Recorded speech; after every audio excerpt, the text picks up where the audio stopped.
What's your name? Yes. Nice to meet you. And your name, sir? Jeff. Jeff, nice to meet you. Nice to meet you. Your son is how old? My son is 8.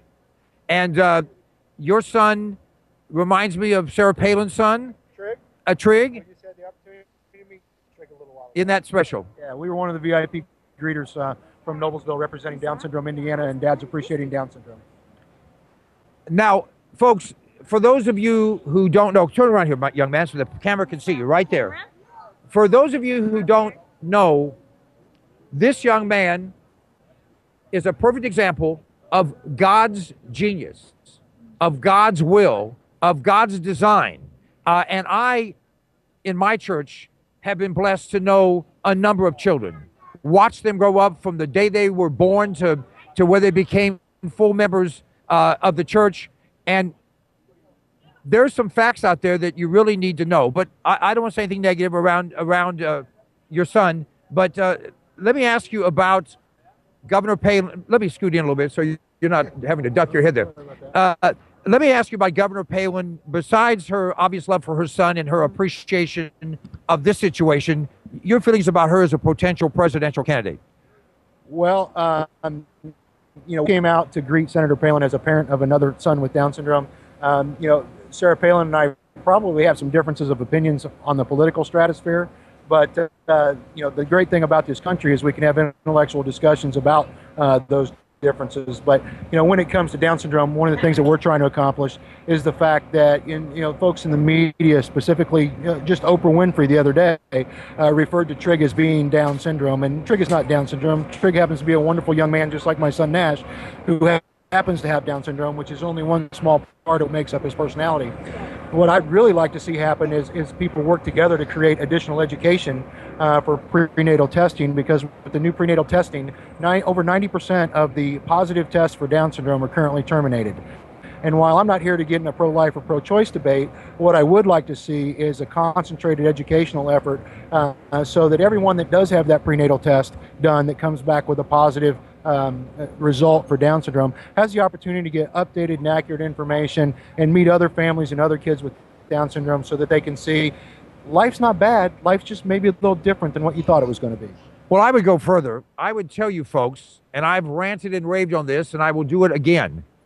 Insurance companies, and I'm not for national health care, centralized health care. I'm not for government-run saliva tests. I don't think the government can get out of its own way, and that's because the government by design is not efficient. Having said that, there are insurance companies in this country that if you take the test that you just alluded to, they won't pay for the pregnancy, they'll only pay for an abortion. That's outrageous.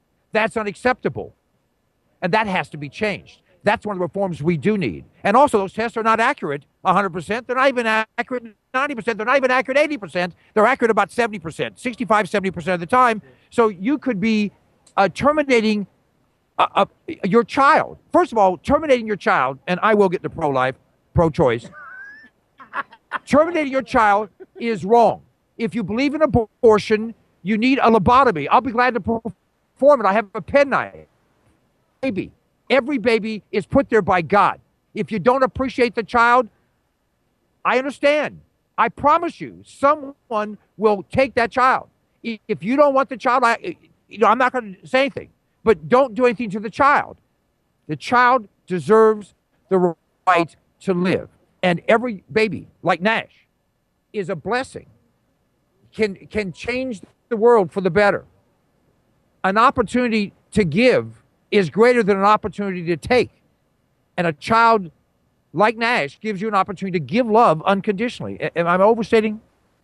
No, you're not overstating. I mean, I tell you what, though, one of the big things in the disability community, and specifically in the Down syndrome community, is I would probably agree with everything that you just said, but we can't stop just there, because kids with Down syndrome and kids with other disabilities have been proven today, with all the supports and services and educational opportunities that are out there, with the programming supports and services, they can lead absolutely independent and active lives as both students and adults. But that comes back to government funding sometimes and making sure that those programs work. So we can't just end the debate at pro-life, pro-choice. We have to make everybody decide that life is the answer, but we also got to remember that things have to be supported and made to be followed through after that. to give everybody the opportunity to live the American dream, whether you have a disability or not, because really what it's about Nash and Trigg's abilities, not their disability. I agree with you. There was just an announcement yesterday, I don't know if you saw it, that they've just discovered a way to dramatically enhance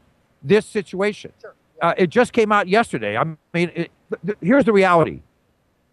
If you are pro-life, that means you're pro-life from conception and pro-life every step, just what you said. If you are pro-choice, it's over. And there is no opportunity for improvement, for enhancement, for development, for understanding, for taking advantage of all the blessings that are there. Unless you're pro-choice and you have the test and you choose life. Well, that choice, if you choose life, then you can be pro-choice. If you don't choose life, then you don't cross the street in front of me. I got a condom on my bumper. It'll be safe for my bumper. Thank you so much for being part of it. Appreciate you being with us. Thank you so much. Say bye. He's a good-looking young man. He's a good-looking young man. Am I a little radical? A little? Not at all. Can you think of a reason on the face of this earth to a human being so that I won't be bothered, you need to die? That is, your position on the pro-life is absolutely, that's not radical.